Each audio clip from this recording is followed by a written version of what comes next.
Time to restock and reload with new reinforcements. Welcome to the Star Wars Unlimited podcast, where we discuss how to outmaneuver your opponents. I'm Faith, and I'm here with Carbon and his dudeness. Well, J-Rod is away this week. We are welcome back from our break with spoilers from Set 2. We have positive communication from FFG, and we have some listener questions we are answering, all on our agenda for this chapter. Before we start, if you are new to Unlimited, hit that subscribe button to join us on this journey. And if you like Star Wars Unlimited, press that like button. Let's not waste any more time. What are your thoughts on the new cards that were revealed today? I mean, today we're recording this the day of all the spoilers, and we actually just earlier today recorded a video kind of covering the spoilers, not super in depth, but just giving our first impressions on all of them. Today was a good day.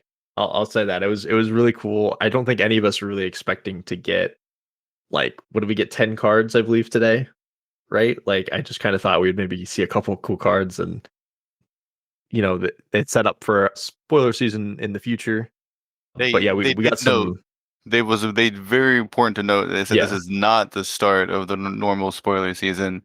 They just wanted to give us a little preview, a little taste of things that are to come. We get to see 2 new mechanics. 3 will be coming in the new set, but we see for sure right here in these cards, we have capturing and we have bounties. The capturing is mechanic I'm actually most excited for. It allows, so far it's only on 1 card, the Mandalorian rifle, that if it's played on the Mandalorian, you get to capture an enemy exhausted non-leader unit. It's basically like bouncing a unit. It's going to be a tempo play, temporary removal until the unit that captured the other unit leaves the battlefield in some way. That seems really cool. I like that. I want to see where that goes, what more you could do with that, because I'm just tempoing out your opponent, capturing their big sentinel or something. Just seems great.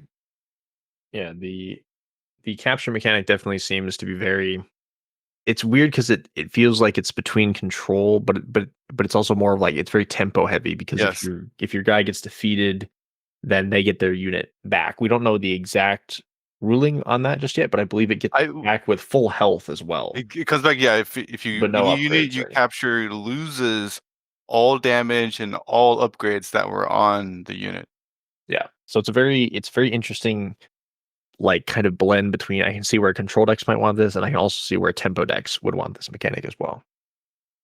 The other new mechanic is bounties. We only saw 1 new bounty card called Wanted. It's 0 cost, yellow, just cunning, and it says it's an upgrade.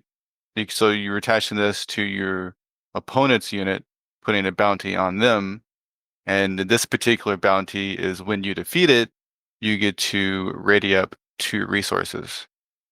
So it's a way to kind of cash in and basically get Boba Fett's leader side or unit side ability when he attacks, when you defeat the unit that has the bounty on it. I think what I'm most excited about with just seeing the new cards is the theory crafting that comes with it, of thinking, okay, what if I add this card to that deck? Or what if this leader, how am I going to build a deck? I know for me, my first thought with seeing Gideon is, well, how am I going to get this kind of aggro green villain strategy, which before has kind of had these big green bombs, big green tall units. How am I going to get to go wide with him? My first thought is with Tajay, just trying to get a bunch of those troopers down and then make them stronger, and then using Gideon to go over top. So these are kind of things that I'm asking myself today. We have had these cards for less than 24 hours, so there's still a lot of theory crafting to go into the decks, and I'm sure as we get more cards, we're going to get new interesting things, which is a really exciting time. It's cool, but I personally am not spending much mental energy trying to crack the cards that won't be out for 3 months. Yeah, like it's definitely a, like, waiting game. Like, we're gonna, like, what they've said is, what Dunas already said is, this is just a preview. They're going to show us some of the mechanics, like bounty and capture that we talked about, and then we'll get a lot more spoilers starting in about a month or so. So we might get 1 or 2. There's another mechanic that they've talked about, smuggling, which they have not given us any details on, and we'll know more in a couple weeks. on that one. So I would expect maybe we would see a card or two that show off that mechanic and what it does. But other than that, I think the vast majority of spoilers are not going to be for about another month or so. I'm gonna guess it might start on like May the 4th, right? Like a month from now, more or less. Yeah. Well, I actually I would maybe say a little bit later than that. Maybe we'll have some then. I look at spoiler season probably starting after Store Showdown, which for set one is 2 months after the release of Spark of Rebellion. So we're looking around that first week of May for the Store Showdowns.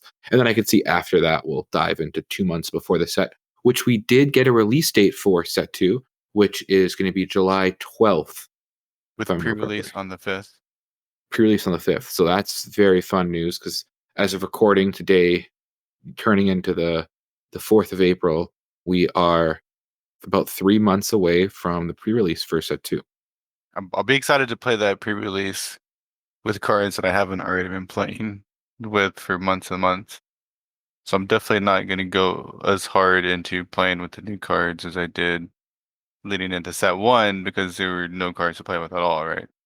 And that's the yeah, when we still have set one in front of us, and we're going to be preparing for our store showdown. So as nice as as we've mentioned, as nice as it is to have the set two cards, it's not something right now that here at Outmaneuver we're focusing too much on. But we did want to bring it up today and discuss it because it is an exciting time for the game. Yeah. Well, and speaking not just of cards too, but just of the characters and artwork The art, there was a that we bunch of saw art today. there as well, right? Yeah, and it just shows that not necessarily that we're gonna get cards as characters or leaders, but just a bunch of things that people kind of hoped for, and it is now like confirmed going to be in it. Like we have the focus of Shadows of the Galaxy is on the Mandalorian, the Book of Boba Fett, and the Solo movie, but also just like all of the the criminal underworld, whatever of Star Wars as a whole. So they have a lot more like timelines to draw from, and so we've Yeah. already seen artwork for Maul, for Lando from like young Lando from the Solo movie. Yep. We see the armor. Dr. Afra. Yeah, Dr. Afra, who I don't personally know much about, but it seems like a cool character, right? And we've seen, I think that's most of the, there's like Fennec Shand is in a hologram in one of the art pieces. Cad Bane is a big one. Enfys Nest. Yeah, all of those are, you know, super awesome characters, and I'm so excited to see. I'm hoping to get like units for all of them, and potentially leaders for some of them would be really sick. But just to have that card art is pretty exciting. There's also a small change that was made, as we can see in these set two cards. That is the text box around the keyword Sentinel on the Phase 3 Dark Troopers there. It is slightly different than the Sentinel box you would see on Cell Block Guard, for instance. So instead, it's a full darker color in the back than kind of the faded red. And as well, in particular with the green villain leader, we see that Gideon, it has the more fully colored, like beigeish color box for that epic action slot.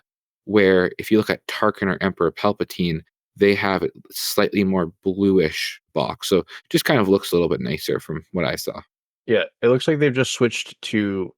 Can't tell if it's just if it is it still transparent or is it just a solid color now? It might just be it because before it kind of looked like it was transparent, a little bit overlaid on top of the card, if that makes sense. Yeah. And now it definitely looks more like it's just a solid color. I can't. It's a little hard to tell just from these pictures, but yeah, some small visual changes. I mean, I'm glad I like this change overall. It looks a little bit cleaner on the cards. I think for sure. And the best way we'll be able to compare is when we open those set two packs in 3 months and we can see the cards and physically hold them beside our other set one cards. Which, speaking of set one cards, we got some news from FFG regarding restocks of set one. As we talked about in some previous episodes, that with the popularity that SWU had gotten recently, there were product becoming harder to find. In particular, booster boxes were harder to find, and that had increased their price for a little while. There was some wondering what would happen and how FFG would respond. We did get some positive communication from FFG, which for those that have played Destiny knows that was a rare thing. So it was a welcome sign of improvement. We were told that, well, this initial launch had exceeded their expectations. They had a plan in place where they were going to release boxes in waves. We have since heard some potentials that the boxes will be coming hopefully sometime soon. And so, what are your guys' thoughts on this restock for chapter one, set one? Yeah, so I've heard just on in Discord a few places, both in the main Discord and in the Discord for one of my local game stores, that they're expecting to get like I believe somewhere between 3 to 6 boxes for the month, mainly to support like draft and sealed play, was my understanding. Which it doesn't seem like a lot. I guess it probably varies, by the store, what they're able to get. But it does sound like that they'll be able to get some in April and then hopefully in May and June as well. So it's both it's kind of a bittersweet thing, right? That the game is both this popular and successful, but there's also, a little bit of a limit on, what people have access to for draft. So hopefully these boxes are enough to continue to support that local draft and limited play. I think one thing I'm excited about, even with the restocks, is there is obviously a problem that FFG can run into where they don't want to overprint where there's no demand for the product anymore. I think one thing that does save them is because it's a game that has limited in mind, they could try some, if they did overprint. I'm not saying they should overprint, but if they did perchance do it, you can make some fun, maybe mixed limited environments where you would do like a sealed of 3 packs of set two and 3 packs of set one. So if they did overprint, which I'm not saying they will, it could lead for some interesting though play experiences. I mean, at this point, they can't overprint, can they? Like, Yeah. Well, from my understanding, it would take quite a bit to get more stuff from the printer, right? It's just, this is definitely out of my wheelhouse, so I'm just I guess kind of spitballing here.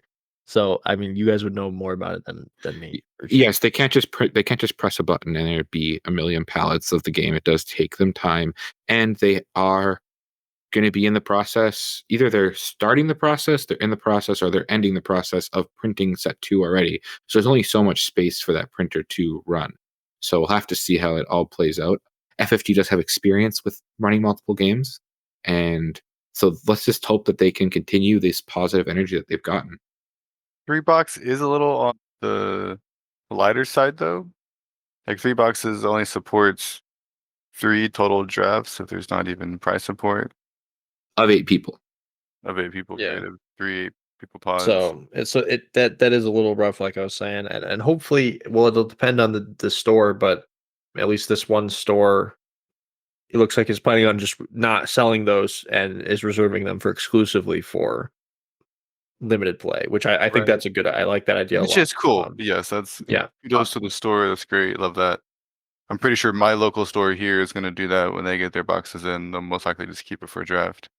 Unfortunately, I hadn't had a chance to play, as I'd mentioned on our previous podcast, and I was looking forward to going to a local event where they were going to have draft. And that day that I was going to go, I called the store and they said that they were out of products. So they couldn't do a draft, which was really sad. Today, I'm just getting back from a draft. A store that I didn't realize that had normally had constructed had a monthly draft. And so I was really excited to get to go to that. And it was a lot of fun. And so I really hope that we do get the product to continue doing that. I was very Okay. excited to pull a hyperspace aggression, and I was able to trade Chris from my store for some other cards. So shout out to Chris. I ended up losing to him in the draft, but it was a fun experience. Shout out to Chris, my guy. And for me, at that event as well, was the first time I got to use FFG's new rules, which they have. But previously, the rule was that you had to use either a GameGenic exclusive Star Wars Unlimited playmat and sleeves, or you could use a blank playmat or sleeves. And over last week, we heard that this rule was considered, and they decided to change it to now be judge discretion. Yeah, and we talked about this, I believe, like 2 weeks ago now on the podcast for a decent chunk of the time, just talking about how, we were hoping they'd be receptive to change, and this change, not only this change, but so soon, I cannot express how happy I am to have this team, this FFG is listening to player feedback and is responding positively. I just love to see that. Like, I can't express how much I love to see that. That seems like a good move. They appear to be receptive to feedback from the fan base, player base. I It will should be say, sorry, go ahead. it should be noted this is the second time now where FFG has made a decision, and as a player base, we've said, "Hey, maybe we want to reconsider this for a variety of reasons." The first one being the multiple languages in a deck, where you weren't allowed to use cards different languages, and after consideration, they took time to think it over, and they decided to change. This doesn't mean that every time they're going to make a decision, they're going to change it because players want to, but it is nice to see that they're at least listening and valuing what we have as players to say. Yeah. I will say I believe there's an exception to the rule for you still have to follow that rule for I believe there's like official streamed games, I Yep. think was the one where which I think is completely fine, right? You want to make sure everything is completely fine if you're going to be playing matches on stream, and hopefully stream matches just have like that Their big own two match. player mat, yeah, or something provided. So that was the one exception, but I think it's a very reasonable exception. It makes sense, right? So yeah, overall, very positive, great change from FFG. And just to reiterate for those that might be saying, "Oh, well, why is there an exception where the judge can make a decision?" The reality is that there's going to be some mats that just aren't going to be appropriate for if we want to have a welcoming space where we're going to have potentially children playing at or young adults playing at. We don't want that to be too inappropriate for them. So I think it's great to have the judge's discretion to say, "Hey, this mat is violates the boundaries of what's kind of acceptable." And also, actually, as an adult, I don't want to see that stuff either. Yeah, me too. I absolutely do not want to go see that type of stuff at my game store. No comment. So, speaking about being at our local game store and playing Star Wars Limited in general, what have you guys been up to? What decks have you played, and what are your scenes looking like? So it's been 2 weeks since we kind of talked about this. So I played two more games in the webcam league, the Saga webcam league. I was playing Red Chewy to start, and that I was 2-0 with Red Chewy, but it was just not the greatest deck ever. So I've switched to playing Red Iden now, and I'm 1-1 with these other matches. I had a really just kind of probably one of the longest some of the longest games I've ever played against a green Krennic deck. And I was able to win that 2-0. And then I lost this last week in a really close. It's actually the last game was crazy to a Boba Green. I went 1-2 versus him. And then I was able to bring that Red Diamond deck to a 22 person, just like casual Swiss bracket for Premier. And I was able to win the event actually. I went 4-0. And I took out two Vader Greens, and a Sabine green, and then my final match was against actually it might if any of you here in the Discord, you might know Prairie Pirates from the Discord Yeah. was playing double cunning Boba Fett. That was Cringe. no, not against, no, that was a really good game. That one went down. All three of my games were actually like I won 2-1, so there were a lot of really close games, and that was a ton of fun to play at. Yeah, absolute blast. And I'm happy to see Red Iden doing pretty well. I really like the deck. It's very just I'm gonna kill all your stuff and then eventually win later on type of deck. So which I historically am a big fan of that type of deck. So yeah, it's been a lot of fun the past couple weeks playing. I was at a draft this past weekend. 22 people showed up. That was pretty cool. That's awesome. I ended up drafting a red Jin deck. And my leaders were both Sabine, Jin, and some random third guy that didn't matter because I was never using him. And the deck I drafted, I mean, obviously could use either Jin or Sabine as the leader, but the value you can generate from Jin's ability is just incredible. And there were multiple times where I'm attacking into stuff and my stuff is living with 1 HP after trading something off, and that was good enough to go 3-0. But there was the game 2 in the second match. We were getting down to the final cards in our deck, He has one card left in his deck. And I'm like, okay, he can take 3 damage. I just need to deal this much damage to him, and I can kill him, right? And then he plays Restock, which is very, very appropriate for this particular episode as well. And I was just like, oh my God, what is happening right now? This guy's he won that game. What did Needless. he put? What did he put back in the deck? No, I didn't care. Oh, It was just like, oh my God, this guy just restocked. There's no way I can finish him off now. And I was like, oh no, not like this, right? But he won that game. But kudos to him for playing it. And even I ended up winning the game 3, so obviously taking the set. But I asked him, like, man, that game 2 with the restock, like, did you draw that towards the end? Because like, yeah, it was, you were towards the end. Because obviously, if you draw that in your opening hand in the first half of your deck, even you're going to resource it immediately. And so that was pretty incredible. That was the highlight. It's actually the second best thing that happened, because the best thing that happened is that I got 3 prize packs, and then one of those prize packs was our guy Bobers.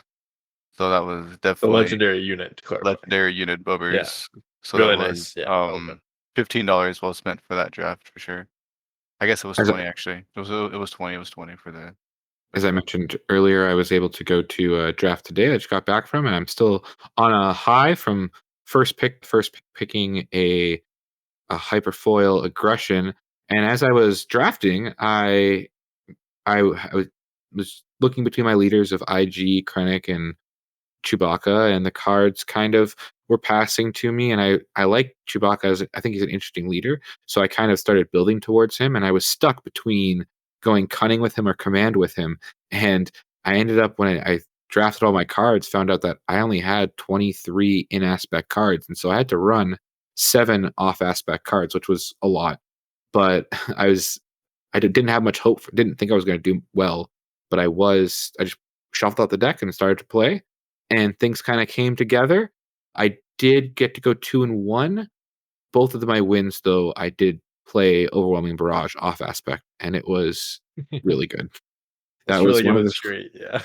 main reasons I won. But it does show you that even if you do draft poorly, you can cobble something together, and the cards go your way with your draws. You can put out a decent result. So really excited about that. So you were able to make a pretty nice trade here. That aggression that you Yeah, I yeah. got my ended up getting my 3rd Falcon and my 3rd Force Lightning. So again, shout out to Chris. Thanks for making that shout happen. out to Chris. Yeah, that's awesome. And then he came back after and then opened his other prize packs on camera and got a Devastator in one of those prize packs too. So he just goes to the event plus 3 legendaries. There you go. That's how you do it. Yeah, and then opened my OP pack, and I don't know, it had this like foil Sabine. So I Oh guess yeah, that's okay. that was pretty good too. I forgot about that. Kind of crushing Alrighty. it, my guy. Yeah, that was really great. I'm glad you got to go do that. Yeah, so that was a pretty good day overall, and yeah, it's fun to get to go out and play.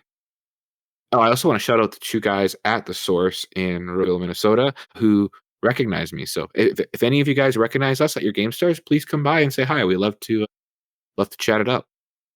Now, we want to answer some questions that some of our listeners had posted.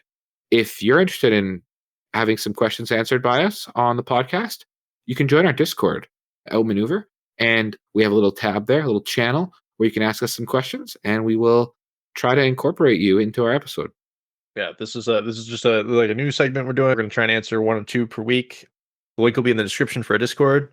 You can hop in, and then there's the Ask Us channel. You can just drop your questions in there, and we'll pick 1 or 2 each week, and answer them.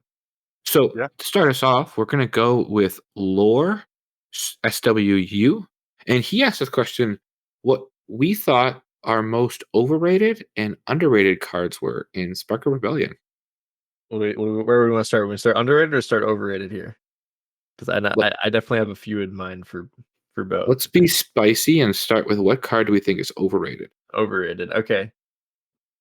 I guess like kind of spicy one is Waylay.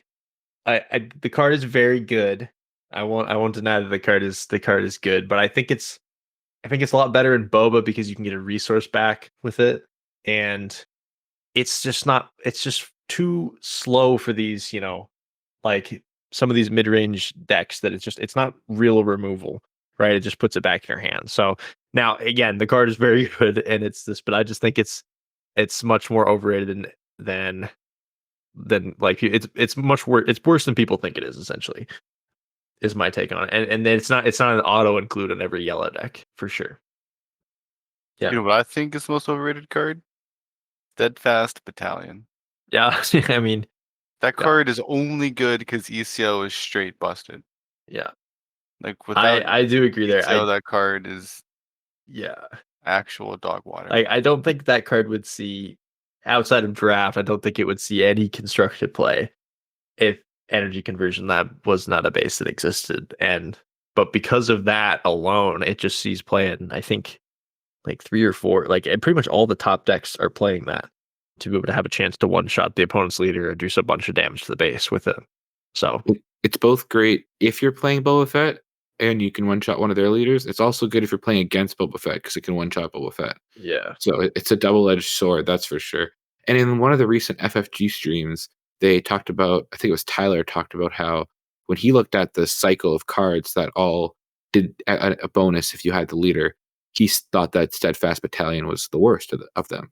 So it's interesting how, yeah, when we start playing the cards, how we can find some neat tricks. For me, I've got to say my most overrated card, I would say, is Super Laser Blast. And one of the reasons is I like playing blue kind of villain with a little bit of control strategy. And whenever I played it, I just always felt bad. I would wipe their board, and then I just felt like when I did it, they were able to play more things, and it just didn't do what I wanted to do. I still ended up losing the games. Probably a skill issue, but left a bad taste in my mouth. It is really slow. It is. I agree that it's pretty slow. Like I still play it, but I have it not in the main deck, and I only have 2 copies in the sideboard because it's like versus some decks it's like necessary. But I agree that it's pretty like overrated. I think like people should really think about whether they want to include it in their main deck or not. And I think as well as an opponent, if your opponent has no units or very little units on the board, you probably can telegraph and you're just not going to load up your board. So you can in some ways also play around it. Yeah. For that reason. Well, and there's a few decks that even sideboard, especially the green villain control deck, sideboard Emperor's Legion to get all the cards back after you've killed them, which not a few decks have done that. I haven't seen it like too common, but there is like counterplay to it too, and pretty rough counterplay too. Of they just get a bunch of cards basically, and you didn't end up doing very much. So, yeah, I do agree with that take. So now after we've probably triggered part of our audience, what do we think the most underrated card is? All right, well, this is a bit of a cop out for me personally, but I'm gonna say my guy IG88. Yeah. Listen, he's the boy, he's the guy. He's coming out. He's swinging for 5. He dies to a stiff breeze. We don't talk about that, but he he gets a lot of hate undeservedly. Yeah. I think the double red IG88 deck list is actually quite solid and has some pretty good matchups. It has bad matchups too, for sure. I think Boba's pretty tough for it to deal with. Very rough. But the core deck is very solid, and with set 2, 3 months out, I'm hoping to see some more cards to improve him. So I have a few cards that I would consider like my most underrated cards, and they are coincidentally they are all red cards. First one is gonna be Starwing Scout. The number of times this card just gets to swing for 4 damage and then also still maybe draws cards or swings for 8 damage total is kind of absurd. I know it only has 1 health, so there are against decks with pings like Vader or Palpatine, it can be really challenging to get value out of it. But against a lot of other decks, there's not really efficient ways to remove it. And it's often dealing 4 and drawing 2 cards, which is absurdly good. And then we have Disabling Fangfighter. I think this one's not as controversial to take. I think people know that this is a good card. It's a 3/2 in space. It trades really well. It is phenomenal tech against upgrades. And as we get into this new set with all these bounties and upgrades and stuff, I think it's only going to become a better card. And with the Mandalorians. Yeah, it is the Mandalorian. Yeah, it is a Mandalorian. It has that tag as well, so that could be very relevant if we get some trait synergy there, which is really cool. And then finally, we have Forced Surrender, which is the 6-cost red event that basically says draw 2 cards, then if you've damaged your opponent's base this turn, they discard 2 cards. This card is the ultimate sideboard card to blow control decks out of the water. You just make them discard a good chunk of their hand, you draw 2, and you've just achieved like what is a card advantage for the rest of the game. Essentially, you just put yourself ahead now in that department. And it can be challenging to get off, and it's not always a main deck card, but it is an extremely underrated tool for dealing with control decks for sure. It's won me tons of games playing Red Eyed, and I bring that into the main deck and win those control mirrors. I think for me, the most underrated card is there's this 7-cost green villainy unit, Darth Vader. Not a lot of people are playing it, but I think it's got some potential being able to bring cards out of your deck. Faith, April Fool's was 3 days ago. Good choice, actually, dude. Good choice. I like that. Yeah. Okay, it's not as much of a bamboozle as FFG did to us by posting these fake titles on their live stream, and then the day of today they changed the names to Shadows over Galaxy titles. So they definitely tricked us the most. But my real answer would be Regional Governor. I see it in some decks, but I think that this card is definitely underrated. 1-4 body, it's not going to be traded away really easily. And I think just being able to casually shut down what your opponent wants to do is so good. Early game, you have the potential. If you want to take the gamble, you can try to pick off maybe their turn 1 play that they had on their hand. Or you can play it and look a little bit ahead and say, which card is going to hurt me the most? Towards the end of the game, maybe your opponent, if they have this one card, you're going to lose. So you can drop Governor and make sure they can't play it. Yeah, Governor is pretty cool. And I know you played Krennic too, and that's especially where I like it, because then the body is also not even a downside because it can get up to 2 attack with Krennic's ability. So yeah, that card is dope. Well, thank you very much, Lore SWU, for asking the question. And again, if you're interested in having us answer some of your questions, come join our Discord and check in the Ask Us channel on our Outmaneuver Discord. We have much more ahead to discover before we begin a deep dive into set 2. But for now, we're going to enjoy what Spark of Rebellion has in store for us. Let us know in the comments below which set 2 card spoiled is your favorite and why. Thank you for listening, and we'll see you next time on Outmaneuver.